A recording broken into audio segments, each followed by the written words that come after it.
Bienvenue sur Vitamine B, le podcast de Bartol qui explore des thématiques liées à la transformation des organisations et à leur adaptation aux enjeux du monde moderne. Dans notre série Hémisphères croisés, nous explorons, au travers d'un dialogue alliant science et business, la manière dont l'intelligence artificielle transforme notre cerveau et nos comportements. Et si, sans vraiment nous en rendre compte, nous commencions à préférer la compagnie des machines à celle des humains? Jamais dans l'histoire, nous n'avons eu autant d'outils pour communiquer et jamais la question du lien à l'autre n'a été aussi fragile. Aujourd'hui, une IA peut nous écouter sans nous interrompre, nous répondre sans nous juger, nous accompagner sans jamais se lasser. Elle est disponible, prévisible, elle ne nous met pas en défaut, elle ne nous confronte pas. Et si finalement, l'IA était en train de devenir une sorte de refuge relationnel pour une partie d'entre nous? C'est cette question épineuse sur laquelle je vais interroger Gaëtan de la Villéon, CEO de Cogix, l'agence en sciences cognitives. Bonjour Gaëtan. Salut Margot. Alors une première question qui commence fort. Pourquoi l'IA pourrait devenir un peu cet alter ego numérique? Malheureusement, la question est presque pas tant pourquoi, mais jusqu'à quel point elle va le devenir. Parce qu'on a déjà des études qui montrent, une étude récente en 2025 qui montre que près d'un jeune sur trois, près d'un adolescent sur trois, déclare que l'IA lui apporte un réconfort d'une qualité similaire à ses amis. Aux êtres humains qui sont autour de lui. Donc en fait, on voit qu'on est déjà en train de basculer dans une ère dans laquelle on peut aller se confier à l'IA pour toutes les raisons que tu as évoquées, en introduction. Et je précise malheureusement parce que nous sommes des animaux sociaux. Mmh. Au travers de l'évolution, notre cerveau, notre organisme a évolué de sorte à capter, traiter en priorité les informations sociales. Et ces informations sociales, elles sont nécessaires pour notre quotidien, pour notre bien-être et même pour notre survie. On sait aujourd'hui très bien que ce qu'on appelle le capital social, c'est-à-dire les interactions sociales qui nous amènent du soutien, de la validation par nos pairs, vont avoir un impact positif sur ce qu'on appelle le stress physiologique. Elles vont diminuer notre état de stress et que cet impact sur le stress va aller jusqu'à augmenter l'espérance de vie. Donc, sur toute la discussion qu'on va avoir par la suite, il est fondamental de se dire que tout outil, et notamment l'IA, toute transformation qui peut venir réduire le lien social dans notre quotidien personnel ou professionnel, peut avoir des impacts à très long terme extrêmement délétères sur le bien-être, sur la santé, sur l'absentéisme, pour les DRH qui nous écoutent, et également sur l'engagement professionnel. Malheureusement, et on va sûrement en discuter, mais l'impact que je vais avoir, ou la relation plutôt que je vais avoir avec l'IA, je vais être capable de mesurer à très court terme ce qu'elle m'apporte. Mmh. Par contre, la qualité de notre lien, les relations qu'on va avoir, je vais pas le mesurer tout de suite. Je vais pas ressortir de cette pièce, en me disant, je me le dirai peut-être, mais en tout cas en ayant perçu l'impact que ça aura sur mon organisme, sur ma santé, sur mon bien-être, sur la diminution de ma fatigue, et cetera. Et donc il y a cette balance qui doit se faire entre un outil qui vient m'apporter des réponses et un bénéfice immédiat, et un lien social qui n'est ni objectivé par les organisations, Mmh. ni suivi, ni priorisé. Et ça, est-ce que pour toi c'est en lien direct avec les réseaux sociaux où finalement on est déjà dans le bénéfice, très immédiat? On est dans la dopamine, de scroller par exemple et là en fait une IA ça nous apporte tout de suite une réponse plutôt positive. Est-ce que pour toi, il y a un lien? Alors oui, il y a je dirais que en tout cas, les réseaux sociaux nous ont préparés à la prochaine étape. Mmh. C'est-à-dire qu'effectivement, on a déjà appris dans les dernières années à avoir des relations virtuelles, de Mmh. manière clairement excessive, et il faut bien se dire que cet apprentissage dans les dernières années, il est sans commune mesure avec les temps d'évolution du cerveau. Mmh. Quand je disais que nous sommes des animaux sociaux, notre cerveau est un organe éminemment social, ça a pris des millions d'années pour se construire, et donc on n'a pas eu le temps de s'adapter aux réseaux sociaux, et on n'aura clairement pas le temps de s'adapter, à la prédominance que vont prendre avec les outils d'intelligence artificielle, ces relations complètement factices. Parce qu'avant, on pouvait échanger entre nous sur les réseaux sociaux. À la fin, je savais que c'était Margot qui était derrière. Si tu Mmh. m'envoyais un mème, je savais que ça venait de toi. Je savais l'humour que tu voulais y placer, et cet humour venait de la relation qu'on avait Mmh. précédemment conçue. L'IA, il y a personne qui est derrière. Et donc même si tout me Il y laisse a à les géants croire, californiens derrière. malheureusement, parfois pas les bons, mais c'est un autre sujet. Mais effectivement, en tout cas, il y a des algorithmes, et derrière ces algorithmes, il y a des codeurs, et derrière les codeurs, il y a une industrie, et des fondateurs. mais en réalité, elle ne se base pas sur une relation préexistante. Et à ton avis, quelles sont les causes de ce glissement vers la numérisation des relations? Et donc déjà avec les réseaux sociaux et maintenant avec, potentiellement l'IA? Bah, je vais peut-être aller à l'inverse de ce que je disais, mais même si on a besoin des relations, ces relations, elles sont parfois difficiles et Mmh, elles sont incertaines, sur tout un tas de critères. Quand on interagit ensemble, je ne sais pas, la question que tu vas me poser, je ne sais pas comment tu vas réagir à un élément que je vais t'indiquer. Je ne sais pas si ça va gé quelles émotions ça va générer chez toi et en réponse, quelle émotion tu vas générer chez moi. Je ne sais pas le temps que ça va prendre. mmh. Lorsque je vais aller, poser une question à mon collègue qui est dans le bureau d'à côté, peut-être qu'il va être ultra efficace, comprendre tout de suite ma question, ce qui est pas forcément simple, surtout si moi je suis pas clair, et me répondre d'emblée et être droit au but. Ça, l'IA, elle saura le faire. Mmh. Donc toi, c'est vraiment l'aspect, sécurité finalement de la relation, Je dirais qu'il y a 2 aspects. Il y a la réduction de l'incertitude. mmh, Je sais que l'IA, elle est toujours disponible à partir du moment où j'ai une connexion internet, même mmh, à 3 heures du matin. Mon collègue, heureusement, c'est pas le cas. Et je sais que elle va m'amener une réponse dans le format que je lui ai demandé. mmh. Si je lui demande d'être aimable, elle sera aimable. Si je lui demande de me challenger, elle va le faire. Si je lui demande d'être désagréable, elle saura le faire jusqu'à une certaine limite. Mon collègue, il est de mauvais poil parce qu'il a passé une sale nuit, j'en sais rien quand je vais aller le voir. Et justement, le fait d'être peut-être, voilà, d'être dans une relation qui est sûre et qui est réconfortante parce que, un ChatGPT, on sait très bien, va dans notre sens. Est-ce que ça peut, à terme, nous habituer à avoir ce genre de relation et peut-être, bah, nous désapprendre, comment interagir vraiment avec les humains et avec cette dose, d'incertitude et de risque? Ouais, malheureusement, là aussi, on a des premières données. Alors, toutes les données, elles sont à prendre avec des pincettes parce que ce sont des études très récentes et dans la science, on sait que lorsque des résultats sont publiés 3 années plus tard, il y a de fortes chances que des nouvelles études disent l'inverse. Toujours est-il que, des premières données tendent à montrer que des personnes qui utilisent beaucoup l'IA vont avoir une diminution de leur capacité ensuite à lire les émotions, à interpréter des signaux sociaux et ça repose sur le fait que notre cerveau est plastique. Mmh. En permanence, mon cerveau s'adapte en fonction de mes comportements, des environnements dans lesquels j'évolue. Et si progressivement, pour les raisons qu'on a citées, parce que l'IA est plus sécurisante, parce que l'IA me permet de contrôler mon temps, les émotions que je vais avoir avec mon «interlocuteur» entre guillemets, je vais aller de plus en plus vers elle et donc je vais moins aller taper à la porte de mon collègue, je vais perdre cette capacité à interagir avec un être humain.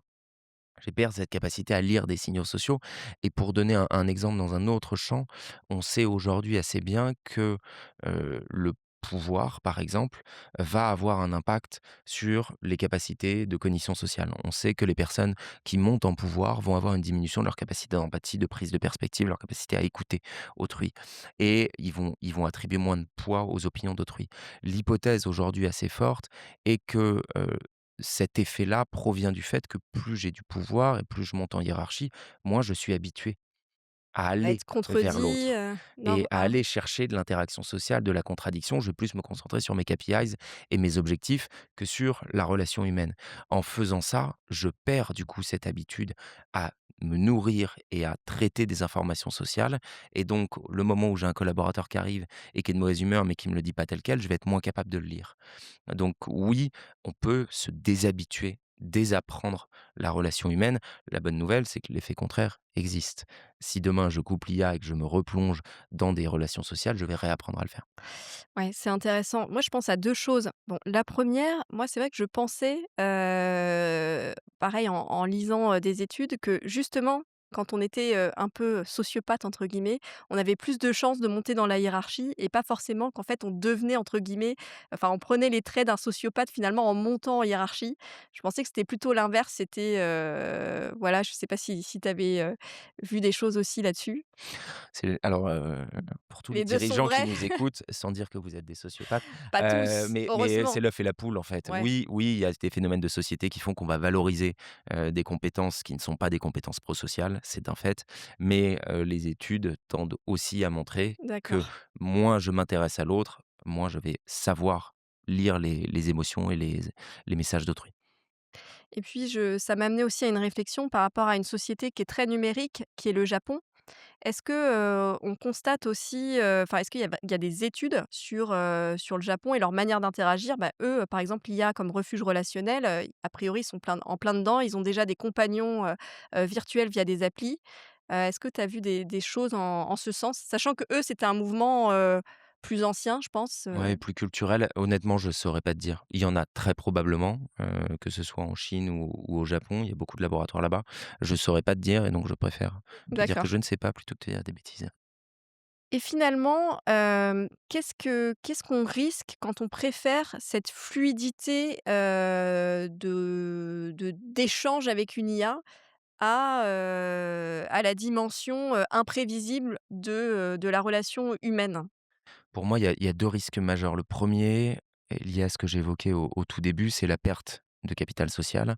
Je reprends l'exemple, j'ai une question à poser, j'ai le choix entre la poser à l'IA ou aller voir, Baptiste qui est à côté pour lui poser cette question. Hem, En fait, en allant poser cette question à Baptiste, il y a de fortes chances qu'on parle d'autre chose. Mmh, Il y a de fortes chances que dans le champ professionnel ou personnel, on soit amené à discuter d'autres choses. Et donc, je vais réduire ma distance sociale avec lui. On va apprendre à mieux se connaître. Et le moment où on va se retrouver en salle de réunion, parce que là, on n'aura pas le choix. On devra bosser ensemble sur un sujet et sur un sujet complexe, ça va être beaucoup plus facile. mmh, Donc, en réalité, encore une fois, à court terme, je gagne, mais je n'en ai absolument pas conscience. En préférant l'IA à l'échange, je vais perdre une opportunité d'apprendre à connaître Baptiste et inversement et donc ça va venir dégrader nos compétences de collaboration futures. Ça, c'est la première chose.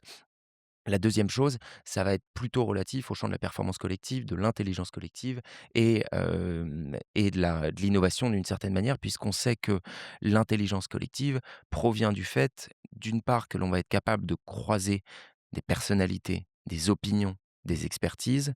Or, l'IA, à moins de lui demander et de savoir prompter de sorte à dire: «Je veux une personnalité experte en SIRH, une personnalité experte en retail» et cetera. Je vais pas avoir ça, nécessairement, sauf si je la contrains et l'autre élément et déterminant de l'innovation et de l'intelligence collective, c'est le temps. mmh, C'est qu'en fait, on va passer une demi heure à débattre d'un sujet, à ensemble, à se couper la parole, à dire qu'on n'est pas d'accord et à un moment, de ça va sortir une idée et ensuite, on va aller prendre un café, on va rentrer chez nous et le lendemain, on va en reparler. Ça, avec l'IA, je l'ai pas. De la même mmh, manière, à mmh. moins d'en faire un process, mais sinon, je vais voir l'IA, j'échange avec elle et 10 minutes plus tard, j'ai la réponse à ma question, voire même j'ai ma décision et donc là encore, on va à court terme, ne pas en avoir conscience, mais en réalité, on va dégrader potentiellement très fortement nos capacités d'innovation. Ce que je comprends, est-ce qu'il faudrait pas faire un peu l'éloge de l'improductivité, parfois? Sur certains sujets justement, prendre le temps de perdre le temps, de discuter, voilà. Si, il faudrait pour Parce plein de parce sujets, qu'on est il dans une faut société où c'est ouais. l'inverse et justement tout le monde nous parle de l'IA comme gain de productivité, mais finalement on va y perdre sur les aspects, innovation, potentiellement intelligence collective et cetera. Tout à fait, parce que ce que je viens de présenter comme risque, tu vas avoir les mêmes dans un codir, Mmh, ultra hiérarchique, pressé par le temps, où il y a pas de débat et donc on va prendre la décision en 20 minutes sans écouter tout le monde. Oui, il faut remettre du temps, il faut accepter la lenteur, il faut accepter l'improductivité immédiate, parce que ça va servir la performance durable de l'organisation et donc à ce titre-là, il le faut. La «bonne nouvelle» entre guillemets, pour avoir quand même un peu d'espoir, c'est que l'IA peut permettre ça. ouais, elle peut permettre d'améliorer la relation humaine? En tout cas, elle peut permettre de libérer du temps. Mmh. C'est la promesse numéro un de l'IA. Pour Oui, l'instant, on n'y est pas. on n'y est pas. Mais, elle peut permettre de libérer du temps parce que effectivement, des choses qu'on faisait hier et qui nous prenaient du temps, on peut les déléguer à l'IA sans risque et donc derrière, ça va nous libérer du temps pour la relation sociale. Le problème de ça, c'est qu'a priori, toutes les directions avec qui on en discute en sont conscientes. Maintenant, il y avait à peu près la même promesse avec le numérique il y a 20-30 Mmh, ans. mmh. En réalité, le numérique, il a juste fait exploser la quantité d'informations et du temps, on en a encore moins. Donc là-dessus, je dirais que si les directions à partir du moment où elles expérimentent l'IA et où elles se disent: «OK, on va aller chercher 10-20-30 de productivité et de temps gagné». Ce temps gagné, elles ne font pas en sorte de le sacraliser pour la relation sociale, alors on va pas arriver. à cet effet-là. Et donc on aura d'une part une diminution du lien social avec tous les risques que je viens de présenter et en réalité, le temps qu'on aura gagné, on va le réallouer à lire les milliers de rapports qui vont être produits Mmh, par tous les salariés grâce à l'IA. Parce que si je suis plus c'est ça. rapide, ça veut dire aussi que je produis beaucoup plus de données et à la fin des fins, il y a toujours un manager qui voudra aller lire ce qui a été produit ou un collègue. Donc là-dessus, je pense qu'on est vraiment à un point crucial dans les organisations. Si elles n'anticipent pas ça et si elles n'en font pas une priorité, elles n'auront pas les effets positifs et les effets négatifs, ils peuvent arriver à long terme. Donc qu'est-ce qu'un codir pourrait mettre en place, comme action, par exemple pour se prémunir de ça? Bah, je dirais que c'est pas forcément le codir, lui, il a à l'impulser, mais il a faire en sorte qu'au moment où ils vont décider de lancer des pilotes sur l'IA, Mmh, avec souvent sur la table, on va regarder le coût de mise en place, on va éventuellement regarder les freins humains, je dis bien éventuellement, et on va regarder le gain de productivité. Ils doivent se poser la question très clairement de à quoi doit servir ce gain de productivité. Soit ils assument que c'est purement financier, mmh, soit ils veulent aller chercher autre chose. Et c'est autre chose, il faut qu'ils prennent conscience que ça viendra pas, il viendra pas de lui-même. Le fait que le temps alloué soit remis sur de la relation sociale, ça ne passera que si c'est un mandat qui est donné par le CODIR aux chefs de projet, aux managers qui vont mettre en place l'IA dans leurs équipes. Et se dire à partir de demain, vous mettez l'IA, on va chercher 30 de productivité. Je veux que le vendredi après-midi, il y ait plus personne qui bosse. mmh. Je veux que ce soit un temps qui soit alloué uniquement à de l'échange et pas à de la réunion pour prendre des décisions, mais à de l'apprentissage entre pairs, à du mentorat, à des choses comme ça qui vont permettre de nourrir la relation sociale. OK, super clair. Et je me demandais, il y a des métiers qui sont purement fondés sur la relation. Par exemple, RH, conseiller bancaire, les personnes qui travaillent dans les SAV, les médecins. Comment l'IA pourrait impacter ces métiers qui sont vraiment fondés sur la relation humaine? Alors il y a un risque d'identité professionnelle, je pense notamment aux médecins qui leur identité repose notamment sur leur expertise et demain, bah, l'expertise, elle sera probablement meilleure chez l'IA que chez eux, du moins une part de Ah, il y l'expertise. a pas mon père pour te contredire aujourd'hui, mais il aurait pas été On d'accord. pourra en reparler. Heu, En réalité, si je reprends un exemple peut-être plus simple, les conseillers en centrale téléphonique et cetera, chargés de clientèle, l'IA peut permettre de filtrer d'une certaine manière et de s'assurer qu'il y ait beaucoup de tâches simples où en fait j'ai pas besoin de parler à un conseiller. Mmh, L'IA pourra me donner ma réponse. Le risque encore une fois, mais ça va être un choix des directions, c'est de se dire ce temps gagné, à quoi il est alloué? Un infirmier, si des tâches demain, heu, peuvent être données à l'IA, est-ce que ce temps on va allouer au fait que, bah, du coup on va pas recruter et il va pouvoir avoir plus de patients dans la journée? Ou est-ce qu'on va se dire: «Bah, en fait, oui, on va recruter et ce temps-là fait qu'il va pouvoir parler avec les patients et qu'il va avoir un temps non productif». Il y aura moins d'actes médicaux, mais par contre, l'acte médical, il sera de meilleure qualité et on sait que le lien social et la relation entre un patient et son malade vont avoir un impact sur la rémission et sur la santé des malades. Donc là-dessus aussi, il y a une question de choix et l'autre choix, si je sors du champ médical, je reviens sur les centres, les chargés clientèle ou de relations clients, heu, il y a un risque aussi et derrière un choix des directions qui est que si j'enlève toutes ces petites interactions faciles du quotidien, mmh. le client qui dit: «Je retrouve pas mon dossier», OK, bah, voilà, donnez-moi votre numéro, je vous le renvoie par mail. C'est facile, demain l'IA peut le faire. Bah, ça veut dire qu'ils vont se retrouver qu'avec les cas complexes. Mmh. On va déjà vers ça, hein. Donc je vais avoir le client de mauvais poil, je vais avoir le client qui a une question à laquelle je ne sais pas répondre et ça, oui, c'est valorisant pour le salarié parce qu'il va se sentir utile, il traite des vrais problèmes, mais par contre, c'est beaucoup plus coûteux pour lui. Émotionnellement, intellectuellement et donc ça, il faut l'accompagner. De la même manière, peut-être se dire que demain, ils vont voir moins de clients, mais par contre, on va libérer du temps pour qu'ils puissent prendre des pauses, pour qu'ils puissent avoir de la régulation émotionnelle. Parce que si je viens de passer 1 heure à avoir que des clients qui étaient furieux, moi, il faut que je puisse souffler pour que le sixième client, je sois capable de l'accueillir, convenablement. Il faut que je sois formé pour traiter ces cas plus complexes.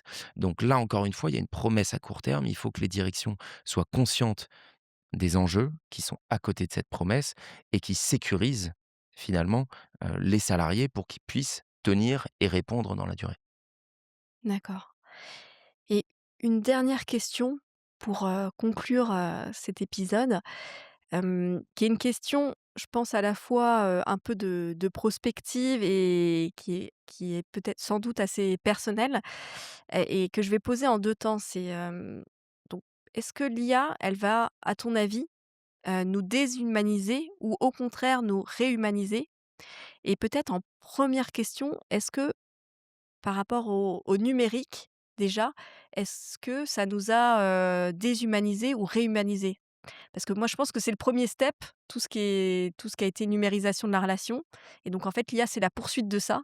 Ouais. Donc j'aimerais bien ton avis, peut-être rétrospectif sur la partie numérique et prospectif sur la partie IA.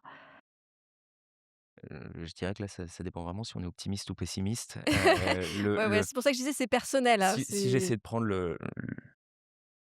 ma vision optimiste des choses, on commence à voir aujourd'hui des mouvements de recul face au numérique. On commence à voir notamment chez les plus jeunes, des jeunes, une étude qui disait les jeunes, ils seraient prêts à payer pour qu'on leur enlève leur accès aux réseaux sociaux. mmh, C'est-à-dire qu'ils ont conscience de ça, mais ils disent en fait: «Si vous me mettez pas une contrainte, voire mmh, même une carotte, je vais pas réussir à me découper de ça». Donc, je dirais qu'on commence à prendre conscience et qu'il va peut-être y avoir le même effet, alors on n'est pas encore au bout avec le numérique, c'est-à-dire que l'IA, dans un premier temps, elle va nous déshumaniser mmh, pour toutes les raisons qu'on a évoquées. Maintenant, on va peut-être arriver, j'espère le plus vite possible, à un tel effet qu'on va en prendre conscience et que justement les directions vont se dire: «Bah, en fait, oui, j'ai peut-être augmenté la productivité». Pour l'instant, on n'y est pas. Il y a pas de retour sur investissement encore pour bon nombre d'entreprises. Mais par contre, j'ai un désengagement qui est total, j'ai le nombre de mmh, burn-out qui a explosé, j'ai plus personne qui veut revenir au bureau. Même moi, dirigeant, je me fais chier dans mon entreprise parce qu'en fait, je vois plus les gens et je prends plus de plaisir. Donc des choix inverses et peut-être même si on pousse la dystopie, que j'entendais, dernièrement un dirigeant qui évoquait toutes les arnaques qui se font mmh. avec les fake news, avec Ouais, les ouais. réseaux sociaux et l'IA, où jusqu'à présent, je peux avoir une arnaque par mail me disant, «Je suis Margot, j'ai un problème, il faut que tu me donnes les accès au compte» et cetera.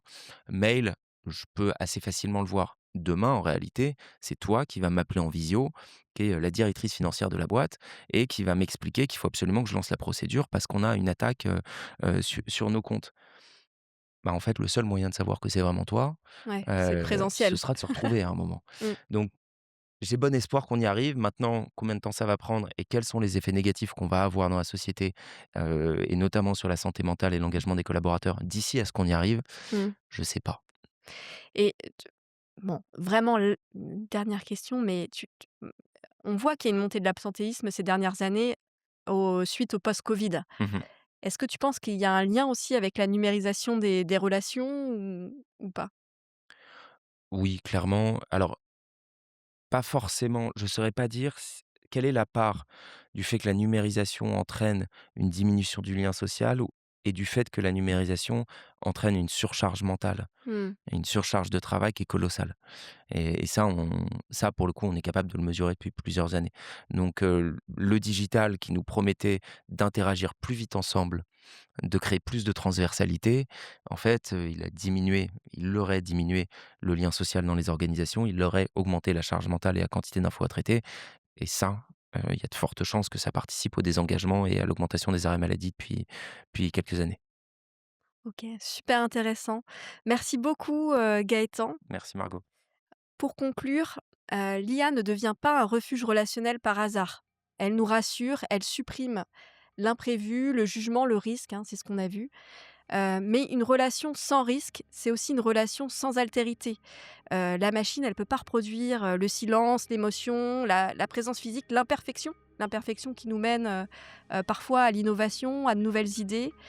Et c'est précisément, ce qui nous permet de construire des relations saines entre nous et productives, finalement. Le danger, c'est peut-être pas l'IA, mais le moment où elle remplace la relation au lieu de la soutenir. Et peut-être, que plus l'IA progressera, plus la valeur de la rencontre humaine deviendra évidente.